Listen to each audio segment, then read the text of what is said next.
महर्षि, वो विराट कोहली और अनुष्का आए थे। विराज बैठ प्रसन्न हो। जी अभी ठीक। हाँ, नहीं, ठीक ही रहना चाहिए। हम आपको अपने प्रभु का विधान बताते हैं थोड़ा सा। जब प्रभु किसी पर कृपा करते हैं, ये वैभव मिलना कृपा नहीं है, ये पुण्य है।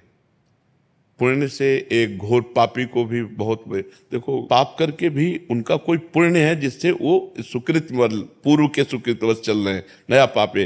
ये वैभव बढ़ना या यश बढ़ना ये भगवान की कृपा नहीं मानी जाती।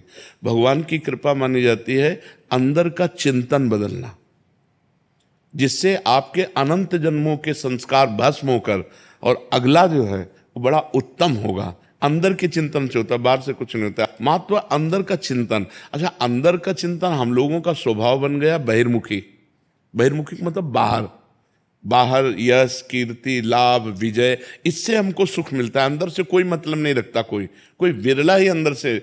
अब क्या होता है, भगवान जब कृपा करते हैं तो संत समागम देते हैं, फिर दूसरी जब कृपा होती तो विपरीतता देते हैं, और फिर अंदर से एक रास्ता देते हैं, ये मेरा रास्ता है, ये परम शांति का रास्ता है, ये शांति का रास्ता नहीं। भगवान वो रास्ता देते और जीव को अपने पास बुला लेते हैं। बिना प्रतिकूलता के संसार का राग नष्ट नहीं होता। किसी को भी वैराग्य होता है तो संसार की प्रतिकूलता देखकर वैराग्य होता है। सब कुछ हमारे अनुकूल है तो हम आनंदित होकर उसका भोग करते हैं। जब हमारे ऊपर प्रतिकूलता आती है तब ठेस पहुंचती है कि इतना झूठा संसार, तो अंदर से भगवान रास्ता देते हैं, ये सही है। भगवान बिना प्रतिकूलता के इस संसार को छुड़ाने का कोई भी औषधि नहीं रखी। आज तक जितने बड़े महापुरुष हुए हैं, जिनका जीवन बदला है, उनको प्रतिकूलता का दर्शन करके बदला है। तो कभी प्रतिकूलता आए तो उस समय आनंदित हो कि मेरे ऊपर अब भगवान की कृपा हो रही है, कि मुझे सतमार्ग में चलने की प्रेरणा मिल रही है। अगर सतमार्ग छूटा, ये सब तो एक सेकंड के लिए आप विचार कीजिए। अब अपना सुधार कर लो, अपने जीवन को सत्य में ले आओ, तो अगला जो होगा वो बहुत जोर का होगा। चाहे जन्म हो तो श्रीवान कुलवान धनवान वैभव संपन्न ऐसे, और भक्ति की अनुकूलता, भक्ति की अनुकूलता। खास बात श्रीवान धनवान कुलवान नहीं, खास बात भक्ति की अनुकूलता। अगर इस जन्म में भगवत प्राप्ति नहीं हुई तो भगवान श्री कृष्ण ने गीता में कहा है कि मेरे भक्त का नाश नहीं होता, मैं कुलवान धनवान श्रीवानों के कुल में जन्म देता हूं और फिर पुनः भक्ति का माहौल देता हूं, और पूर्व का जो भजन छूटा हुआ हो वहीं से उसको। अब बिल्कुल ऐसे ही रहो जैसे रह रहे हो, बिल्कुल संसारिक बन करके रहो, लेकिन अंदर का चिंतन आपका बदल जाए। अंदर के चिंतन में आपकी यश की भावना न रह जाए, अंदर के चिंतन में आपको धन बढ़ाने की भावना न रह जाए। अंदर का चिंतन हो जाए, प्रभु बहुत जन्म व्यतीत हो गए, अब एक बार आपसे मिलना चाहती हूँ, एक बार आपसे मिलना चाहते हैं प्रभु, मुझे आप चाहिए, अब संसार नहीं। तो बात बन जाएगी, तो बात बन जाएगी। तो इसलिए आनंद पूर्वक भगवान का नाम जप करो, बिल्कुल चिंता मत करो। बाबा, क्या नाम जप से हो जाएगा पूरा? ये हम अपने जीवन का अनुभव बताते हैं। सांख्य योग और अष्टांग योग और कर्म योग और भक्ति योग, चारों योगों में प्रवेश रहा है। पहले हम सन्यासी रहे हैं 20 वर्ष सन्यासी रहे काशी विश्वनाथ जी। तो हम सांख्य योग, अष्टांग योग, जो अष्टांग योग है ना, अष्टांग योग कर्म योग, इन तीनों को अच्छी प्रकार जान करके और फिर भक्ति योग में आए हैं। स्वयं भगवान शंकर से बढ़कर कोई ज्ञानी तो नहीं ना, सनकादि से बढ़कर कोई ज्ञानी नहीं। वो हरिशरणम हरिशरणम सनकादि हर समय जपते रहते हैं। भगवान शिव राम राम राम राम राम राम जपते रहते हैं। हम वृंदावनवासी प्रिया प्रीतम के उपासी, तो जो राम में राह है वही राह है, जो धा है ये रस देने वाली वस्तु है। तो हम राधा राधा राधा राधा, मतलब आप ये समझो कि हमारी इतनी तार्किक बुद्धि रही, हमारी श्रद्धालु बुद्धि नहीं रही। सन्यासी की जो बुद्धि होती है वो तर्क प्रधान होती, कसौटी पर कसने पर।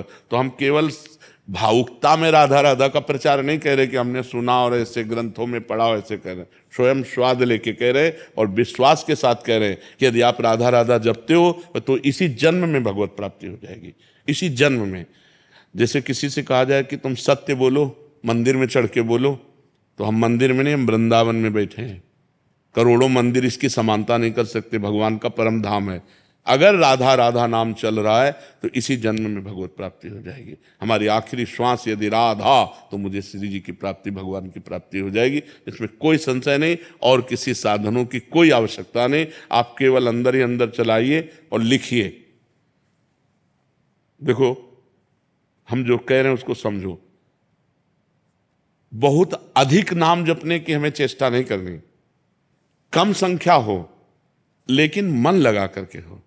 जैसे हम, अब देखो, आप लिखो राधा, अपने दिमाग में लिखो, खुले नेत्र लिखो या बाहर बाहर देखो, दिखाई दे रहा है राधा लिखा हुआ, वही कान में सुनो राधा, वही अंदर उठाओ राधा, ये तीनों का एकाकार हो जाए तो ये करोड़ों नाम जप के बराबर है।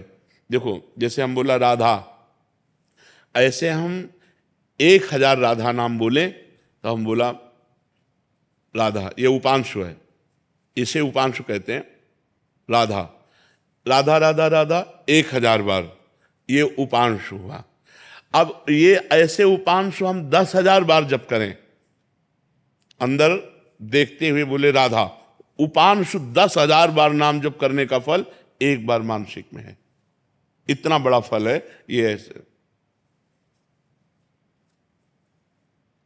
राधा राधा राधा चल रहा है, नेत्रों से हम उसे देख रहे हैं, कानों से उसे सुन रहे हैं। आप देखना कि अगर मन भगेगा तो आप लिख नहीं पाओगे राधा नाम, अगर लिख रहे हो तो मन भगेगा नहीं। तो चाहे 10 बार लिखो, 100 बार लिखो, लेकिन एक अभ्यास बनाओ ऐसा कि कुछ समय शांति से स्नान आदि करके बैठ गए और राधा राधा लिख रहे हैं, उसी का चिंतन कर रहे हैं। इसे अपना जीवन बना लो, फिर आप परिणाम में खुद देख लेना। कोई घाटे का सौदा तो है नहीं, ठीक है। ये सखी को दे दे, ठाकुर शिव जी की है।